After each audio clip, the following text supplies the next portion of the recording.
Up because there's a new knight sitting at the round table, and he can sit with us. Oh, there he my Lord. Jonathan Bennett recently made his Broadway debut as Sir Robin in Monty Python's Spamalot. It's a moment that Bennett has called a dream come true. Can you imagine?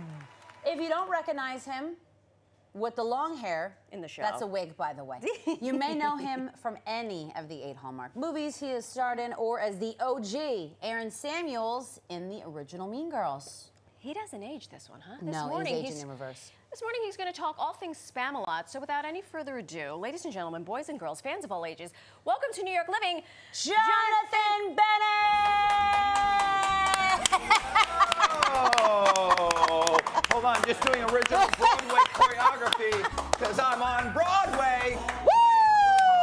Hi, hello. Oh my God. I didn't know we were going to get a little 5, 6, 7, 8. A little 5, 6, 7. That was beautiful. Take the kid out of the theater. That was some beautiful, yes. Some beautiful fancy footwork right there. Before you emerged from the barn doors, I made the mistake of singing a little ditty. You said you needed to wet your whistle. No, I was singing a little ditty, and then I forgot when you do that in front of a Broadway star. Star. You broke out into song. Broadway's Jonathan Bennett. Yes. That's you. Yeah, well, you know, we sing 8 times a week, so I'm a little parched. Well, while you wet your whistle, congrats. Thank you. The Broadway debut. Thank you. Is that still weird for you to say that you were on Broadway? It's still weird for me to sit here and tell you that I'm on Broadway. Like, I mean, it's weird and it's also not weird. It's like, it feels like home, right? I grew up doing musical theater my whole life. And then I ended up moving to New York and booking all my children, and then went and did Mean Girls. And so my whole life trajectory of my career kind of went towards TV and film. But like at the end of the day, I'm the musical theater kid from Ohio that has dreamed about this his whole life and used to come and stand at the stage doors and get playbills signed. So it's definitely, when you say a dream come true, but like actually a dream come true. And so it's been so just, there's no words for it. I mean, you're on Broadway. Let me I rub love this so much. Yes, you make dreams come true, so maybe I'll Yes, get. yes, rub me. I'm like a stone. Like you rub the stone and your dreams will come true. Rub me. There you go. Lotto number. Something's good gonna happen to me now. Ruby, so you posted an adorable video telling your husband you got the role. Well, let's take a look. Oh, isn't it? He's so cute. Hey, babe. Hello? Hi. What's this? No, you come here. What? You come here. Why? You okay?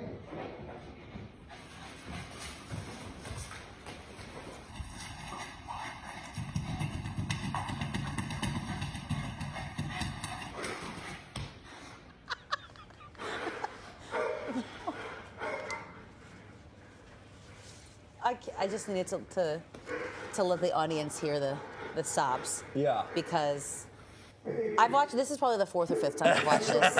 You lived it. What was going through your head?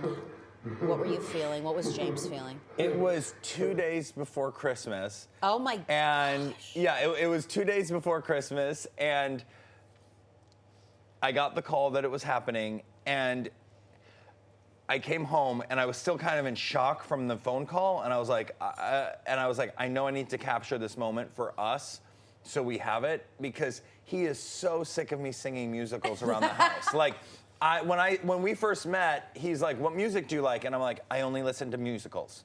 And he's like, "Right, but what else do you listen to?" I'm like, "I only listen to musicals."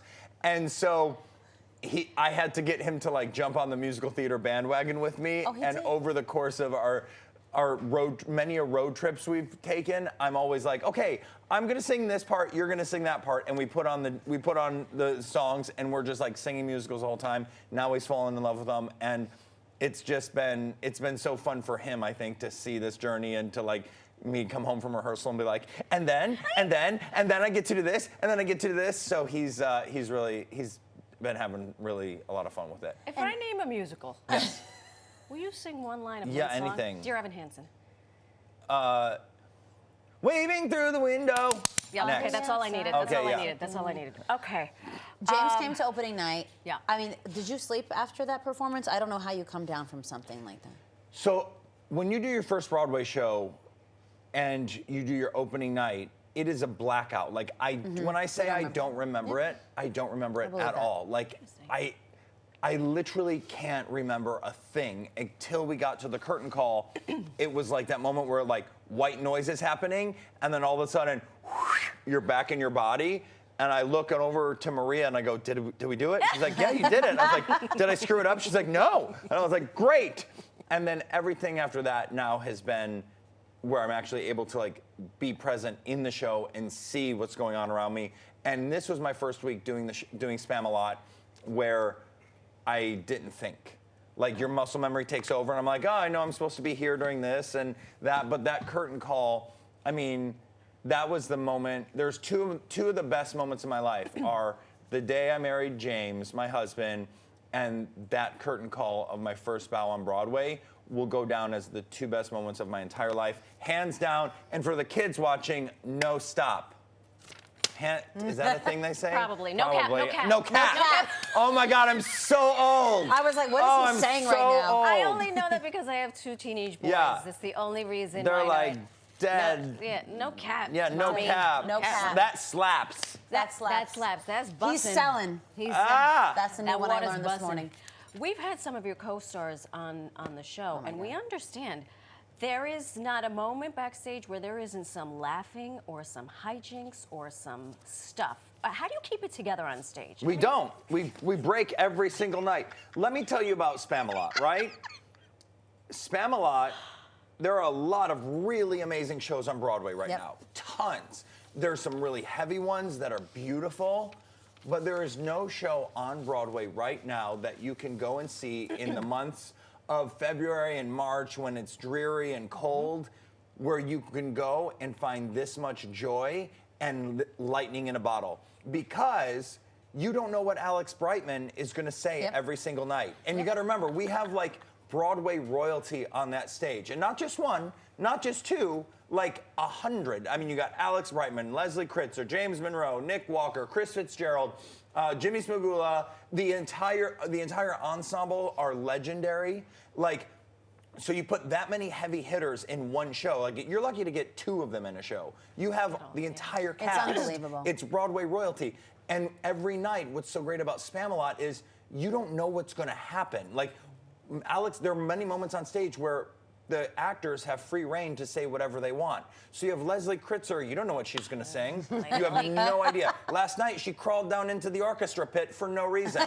Like, for absolutely no reason. And then Alex Brightman decided to sing Take Me Out to the Ball Game in the middle of it. But what was the coolest thing Alex did last weekend was there's a moment in the show where Alex can say whatever he wants, and he started quoting, and he didn't tell me this ahead of time. He goes, I got something for you tonight. No. He started quoting the Caltine bar scene from Mean Girls in Spamalot. Iconic. So I'm on Broadway with Alex Brightman quoting my movie to me during the middle of the show, and I start cracking up, then James starts cracking up. Every single night, the cast breaks on stage and loses it, because that's why Spamalot's so special. You just never know what you're gonna see, and it's the show we're not gonna teach you anything. You're not gonna walk away with a lesson. No, but we had a hell of a good time. You're gonna have a good time. Speaking of your Take movie. that. We got something for you. We're gonna play a game. Play a game. We can't not. We have you here. We're gonna ask you something, absolutely. and you're gonna tell us with the sign if it's fetch If or it's not fetch or not fetch. All right, the first one. Okay. We're gonna go real quick. Oh, here we go. Yeah. Putting street clothes on furniture. Not fetch. Ask my husband. He hates it. My husband takes his pants off and sits in his underwear every time he comes home. You know, can he be my? Yeah. Can we I mean, be a he looks- throuple? Because He looks great the when he same does thing. it, so I don't mind. Don't wear your outside clothes inside the house. The subway. Fetch. I enjoy riding the subway. Oh, my goodness. I enjoy it. We love like, you. there's something cathartic about it. I do too. Times Square. Fetch. Okay. Valentine's Day. Not fetch. Thank you. Wow. I just don't get it. I'm over it. Because you're lovable and you love Says everything. the We love Hallmark every Channel day. guy. Yeah. But everyone makes a big deal Yeah. of Valentine's Day, and I'm like, City bikes. not fetch. Okay. Not fetch. A dollar slice of pizza. Can you get a dollar slice of pizza? You can on 43rd. $4 slice of pizza. 43rd and 30th. This is a skit right now. You're like, can you get a dollar slice of pizza? You can't afford a 43rd. third. Like, this is like a skit right now. Fetch. Pizza's delicious. Good. Broadway. Not enough fetches. There's not. The limit does not exist. The limit does not exist for how fetch Broadway is. Thank you so much, Jonathan Bennett, everybody.